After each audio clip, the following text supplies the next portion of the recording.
नमस्कार। आज हम मूलभूत आर्थिक समस्याओं बेसिक इकोनॉमिक प्रॉब्लम्स के बारे में चर्चा करेंगे। इन्हें अर्थव्यवस्था के प्रमुख कार्य भी कहा जाता है। अर्थव्यवस्था किसी देश में कार्यरत आर्थिक प्रणाली है जिसमें उत्पादन, उपभोग, विनिमय, वितरण इत्यादि आर्थिक क्रियाएं संपन्न की जाती हैं। अर्थव्यवस्था चाहे पूंजीवादी हो या समाजवादी हो या मिश्रित अर्थव्यवस्था हो, प्रत्येक को कुछ आधारभूत कार्य संपन्न करने पड़ते हैं, कुछ प्रमुख समस्याओं का समाधान करना पड़ता है।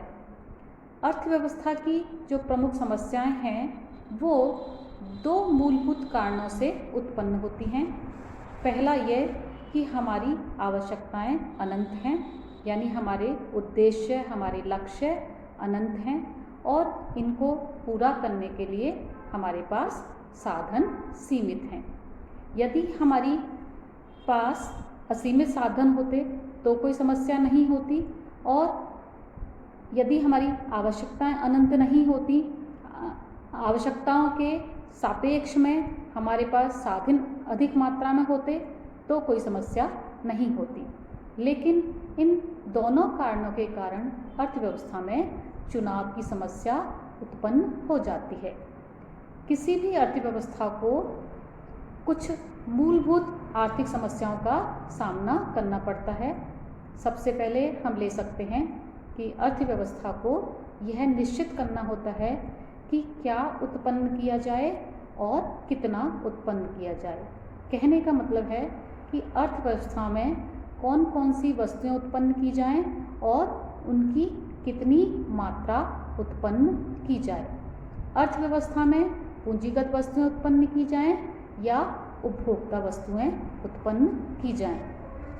इस समस्या का संबंध साधन आवंटन से है, यानी विभिन्न वस्तुओं के उत्पादन में साधनों का आवंटन। पूंजीवादी अर्थव्यवस्था के अंतर्गत इस समस्या का समाधान कीमत तंत्र के माध्यम से किया जाता है, क्योंकि वहाँ पर उपभोक्ता जिन वस्तुओं की मांग करते हैं, उत्पादक उन्हीं वस्तुओं का उत्पादन करते हैं। उपभोक्ता की पसंद और नापसंद कीमत के माध्यम से व्यक्त होती है। तो पूंजीवादी अर्थव्यवस्था में सापेक्ष कीमतों के आधार पर वस्तुओं के उत्पादन करने का निर्णय लिया जाता है। जहाँ तक समाजवादी अर्थव्यवस्था की बात है, समाजवादी अर्थव्यवस्था में केंद्रीकृत नियोजन प्रणाली के माध्यम से, सरकारी आदेशों के माध्यम से यह निश्चित होता है कि किन वस्तुओं का उत्पादन किया जाएगा और कितनी मात्रा में उत्पादन किया जाएगा। इस कार्य को पूरा करने के लिए जो सार्वजनिक हित है उसको ध्यान में रखा जाता है। जहाँ तक मिश्रित अर्थव्यवस्था की बात है, मिश्रित अर्थव्यवस्था में जो सामान्य उपभोग की वस्तुएं हैं उनमें कीमत तंत्र अपना काम करता है, और आधारभूत जो वस्तुएं हैं, जो पूंजीगत वस्तुएं हैं, उनके बारे में सरकार निर्णय लेती है। इस समस्या का समाधान विभिन्न अर्थव्यवस्थाएं अपने अपने तरीके से करती हैं, और अर्थशास्त्र में इस समस्या का समाधान साधन आवंटन के अंतर्गत किया जाता है, जिसे हम प्राइस थ्योरी, कीमत सिद्धांत के नाम से जानते हैं। अर्थव्यवस्थाओं के सामने दूसरी समस्या यह आती है कि उत्पादन कैसे किया जाए।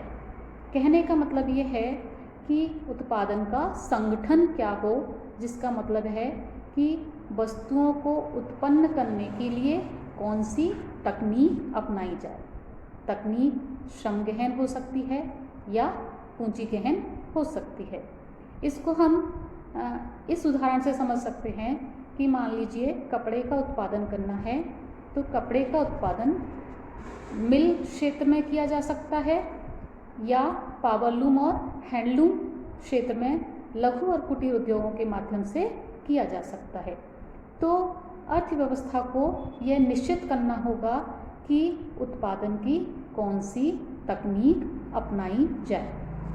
इस समस्या का समाधान इस बात पर निर्भर करेगा कि अर्थव्यवस्था में उत्पादन के संसाधन कितने हैं और कितनी मात्रा में हैं।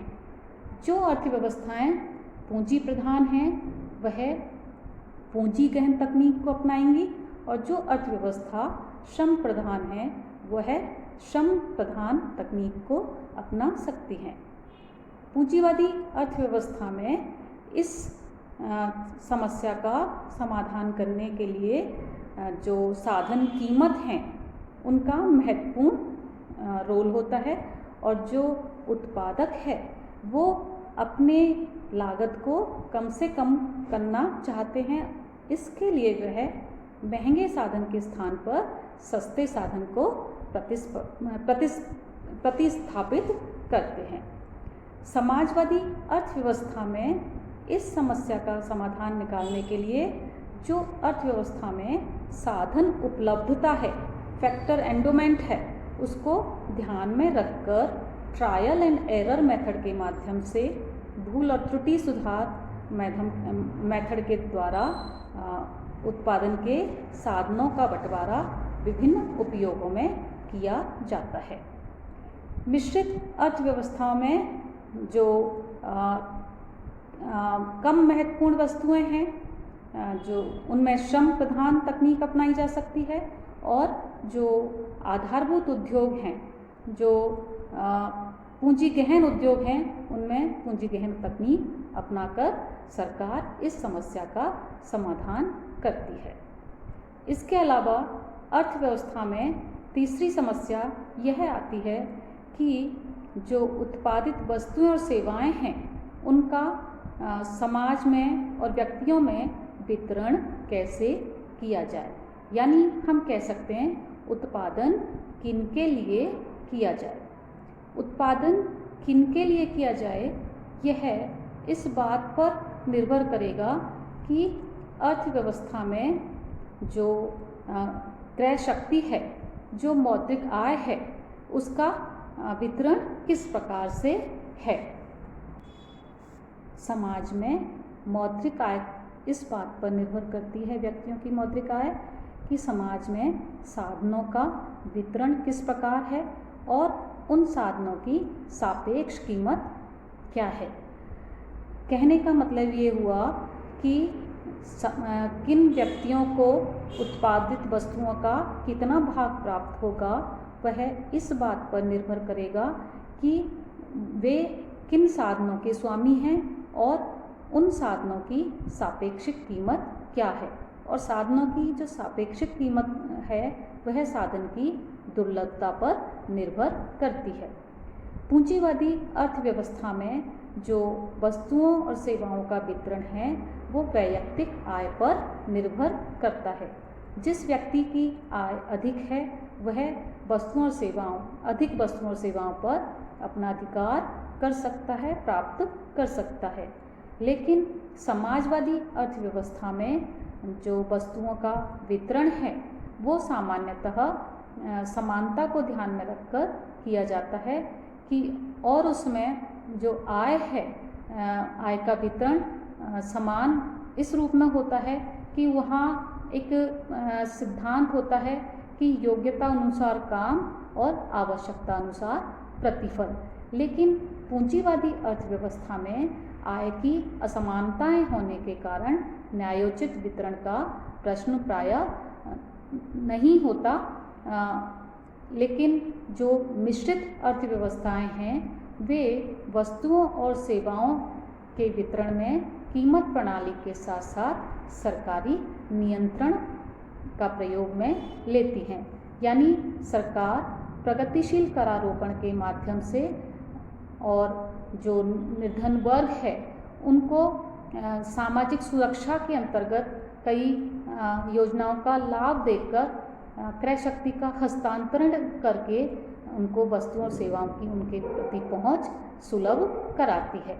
तो ये अर्थव्यवस्था की 3 मूलभूत आर्थिक समस्याएं कही जाती हैं जिन्हें हम what, how and for whom, क्या, किसके लिए, क्या, कैसे और किसके लिए कह सकते हैं। इसके अलावा जो अर्थव्यवस्था को जिस समस्या का सामना करना पड़ता है वह है अर्थव्यवस्था को साधनों के पूर्ण रोजगार की समस्या का भी सामना करना पड़ता है।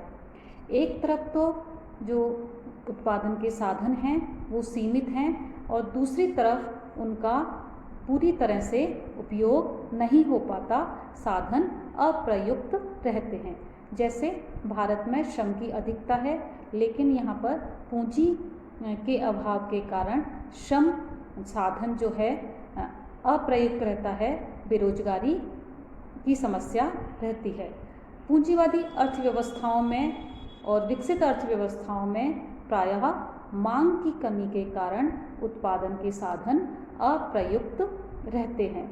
तो अर्थव्यवस्थाओं को इस समस्या का भी समाधान करना पड़ता है। उत्पादन के साधनों के पूर्ण रोजगार की व्यवस्था करनी पड़ती है। पूंजीवादी अर्थव्यवस्था में इस पूर्ण रोजगार की समस्या के समाधान के लिए बचत और विनियोग दो आधार स्तंभ हैं। अर्थव्यवस्था में विनियोग की मात्रा को बढ़ाकर ब्याज दर को कम करके पूर्ण रोजगार के प्रयास किए जाते हैं, लेकिन प्रायः यह देखने में आया है खासतौर से जैसे 1930 की मंदी के समय, जब अति उत्पादन के कारण और मंदी के समय बेरोजगारी काफ़ी बढ़ गई थी, तो जो अर्थव्यवस्थाएं हैं उनको इस पूर्ण रोजगार की समस्या का समाधान निकालना पड़ता है। समाजवादी अर्थव्यवस्था अपने उत्पादन के साधनों को जो पूर्ण रोजगार है उसको देने की व्यवस्था करती है। समाजवादी अर्थव्यवस्था में योजनाबद्ध तरीके से केंद्रीयकृत नियोजन जो है साधनों के रोजगार की व्यवस्था करता है। मिश्रित अर्थव्यवस्था में सरकार कीमत प्रणाली के साथ साथ रोजगार संवर्धन के प्रयास करती है।